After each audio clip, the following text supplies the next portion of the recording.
by Abby Boudreau. Here it is. I party like a rock star, and I live like a king, and I live to tell about it, barely.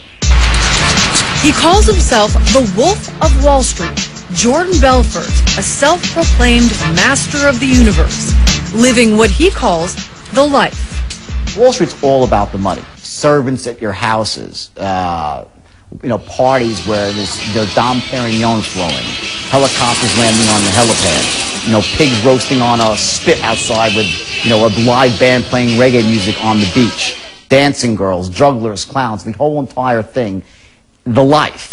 Jordan Belfort, this is your life. A lifestyle hard to imagine for most. This is home video taken during one of Belfort's lavish vacations.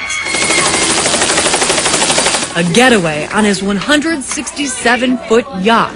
This is where everything happens? Named after his wife, Nadine, a former beer commercial model. I started going hog wild. So for me, I started just, it was like Monopoly money.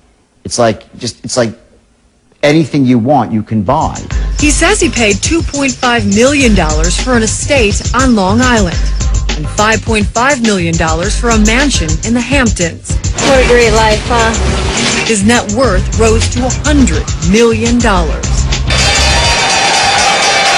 That was in the 90s when he was one of the kings of Wall Street, becoming chairman of a brokerage firm called Stratton Oakmont in Long Island, making, he says, $1 million a week. He says he lived his life as if he were a character in a movie.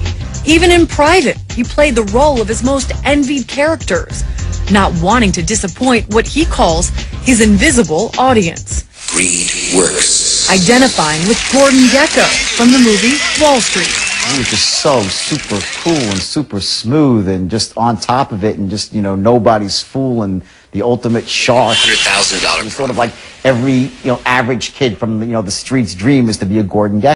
Jordan Belfort grew up just outside of New York in a middle-class family. He had dreams of making big money. So where better to start than Wall Street? He says his first day as a stockbroker was the same day as the 1987 stock market crash. He eventually oversaw a place that sounded more like a fraternity than a brokerage firm. The acts, it was like ancient Rome, where this was like the Colosseum. You did acts of depravity. There was midget tossing. People's heads were being shaved. Goldfish were being eaten live. People were hooking themselves up to car batteries. It was almost like adult Disneyland for dysfunctional people.